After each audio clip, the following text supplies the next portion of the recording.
Good morning to all of you. My name is Harish Sharma और आपका मेरे चैनल शर्मा टीचिंग जोन पर स्वागत है।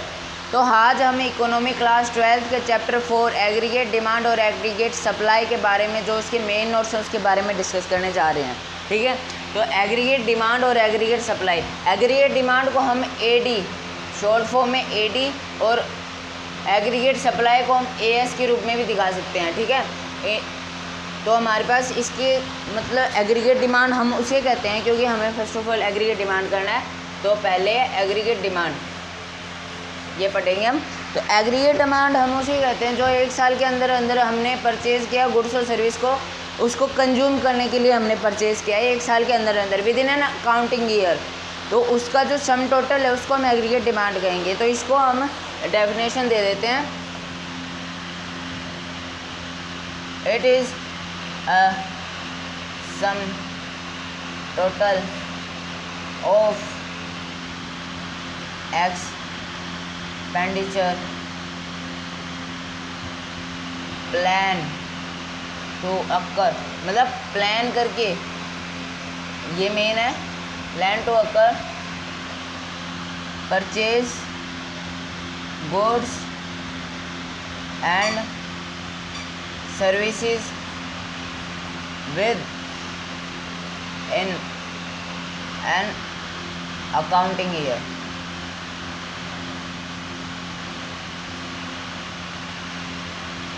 ठीक है, जो हमने एक साल के अंदर गुड्स और सर्विसेज को जो परचेज किया है within an accounting year, उसको हम एग्रीगेट डिमांड करते हैं। Plan to occur, it is the sum total of expenditure plan to occur purchase goods and services within an accounting year. ठीक है, इसको हम एग्रीगेट डिमांड कहते हैं।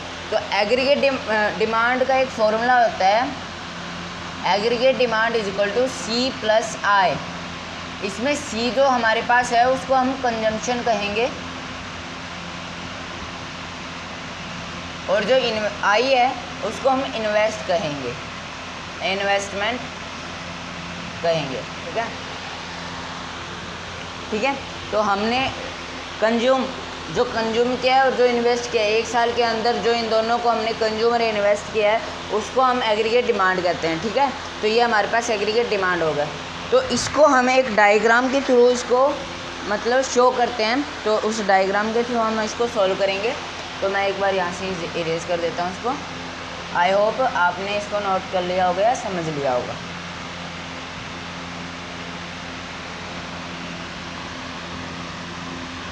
ठीक है, तो अब हम इसको डायग्राम के रूप में शो करने जा रहे हैं।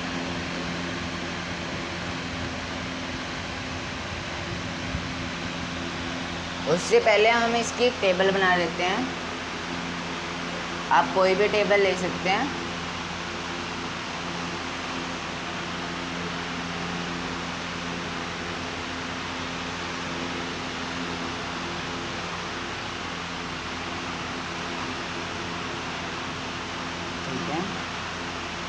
ये हम बना लेते हैं। तो ये हम ले लेते हैं, इनकम ले लेते हैं हम।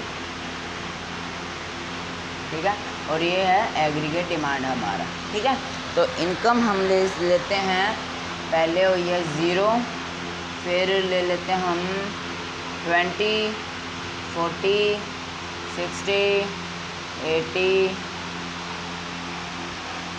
और 100। ठीक है, और एग्रीगेट डिमांड ले लेते हैं हम 30, 35, 40, 45, 50, 55 और एक और ले लेते हैं हम यहाँ, क्योंकि जो हमारी बुक में जो गिवन है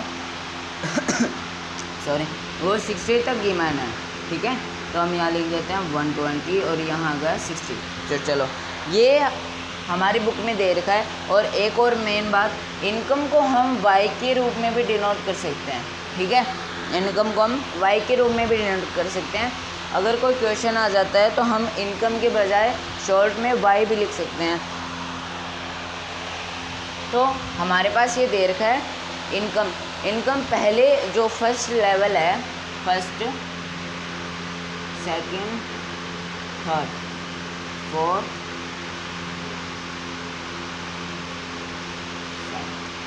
ठीक है। जो हमारे पास इनकम फर्स्ट लेवल पे गिवन है, इनकम हमारे पास फर्स्ट लेवल पे 0 है, फिर भी जो जिसने मतलब कोई भी पर्सन ले लेते हैं, इनकम उसकी एक भी कुछ भी नहीं है, इनकम इसकी 0 है, फिर भी उसने 30 रुपीज़ कंज्यूम इन्वेस्ट किए हैं अपने मतलब गुड्स को परचेज़ करने के लिए, खाने पीने के लिए उसने इन्वेस्ट किए हैं। ठीक है।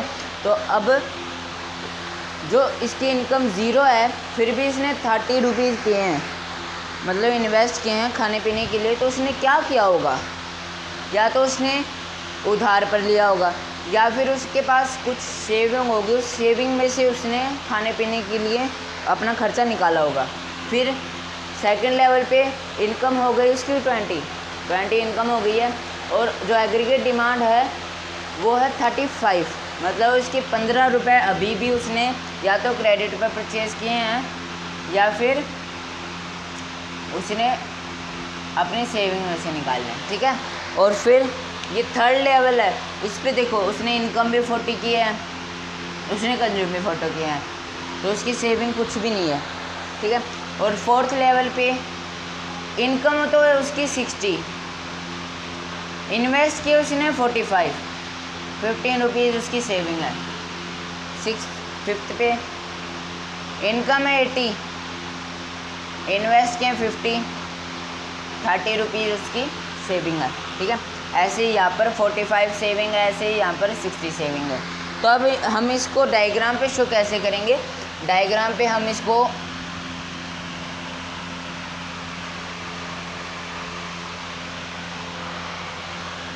ये वाई एक्सिस है हमारा, ये एक्स एक्सिस है, ये 0 है। थोड़ा अच्छे तरह नहीं बनाएंगे, एक मिनट।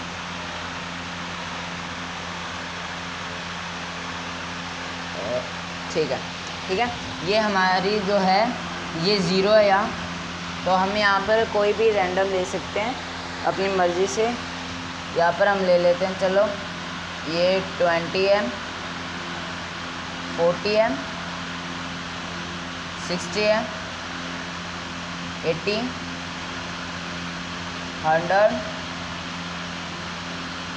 120, बस। ठीक है, इतना काफ़ी हमारे लिए। और नीचे भी हम ऐसे ही ले सकते हैं 20, 40,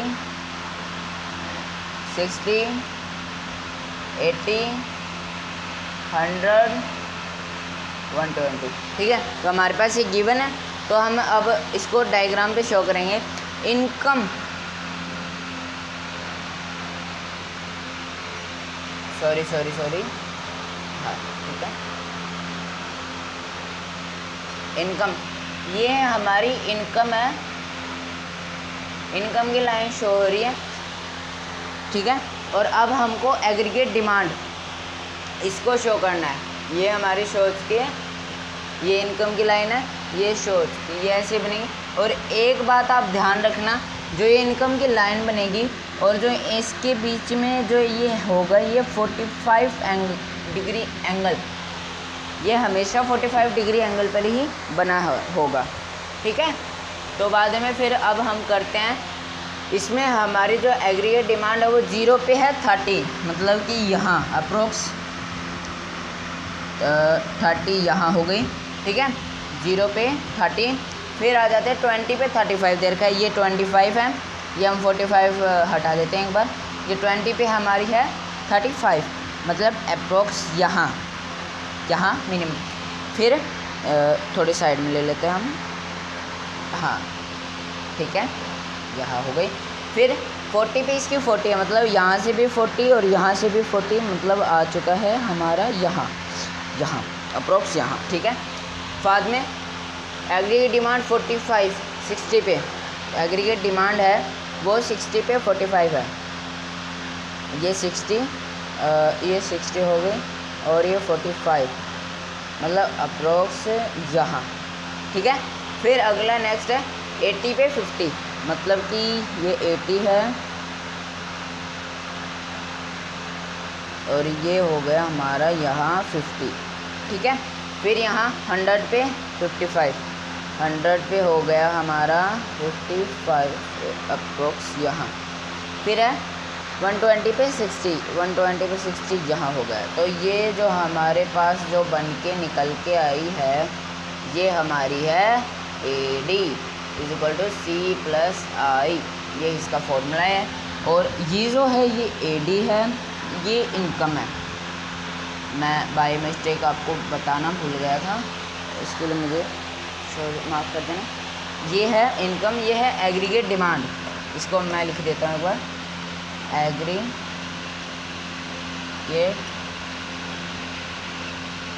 डिमांड, AD कहते हैं इसको, ठीक है। तो आप इसमें नोटिस कर सकते हो कि ये यहाँ से उठी, ठीक है, और ये ऐसे निकल गई सीधा, ठीक है। तो अब हम एक बार इसकी जो ऑब्जर्वेशंस है, इसके अंदर 3 ऑब्जर्वेशन आएंगे। वो कैसे आएंगे मैं एक बार बता दूंगा आपको। 3 ऑब्जर्वेशन हमारे पास आएंगे, जिसमें से पहली है ये वाली, जो ये वाली है ना, थर्ड वाली, ये आएगी पहले। आप चाहें तो इसके मतलब एक यहाँ भी है, एक यहाँ है, फिर यहाँ है, आप कैसे चाहें वैसे ऑब्जर्वेशन को नोट कर सकते हैं, ठीक है। इसमें कोई भी मतलब ऐसी ऑर्डर नहीं है। फिर हमारी ये यहाँ आएगी, इसमें जो AD है वो इनकम के इक्वल टू होगा, मतलब इनकम के बराबर दिखाया जाएगा, ठीक है। इसमें ना तो इनकम ज़्यादा है इस पॉइंट पे, ना इसमें इनकम कम है, ठीक है।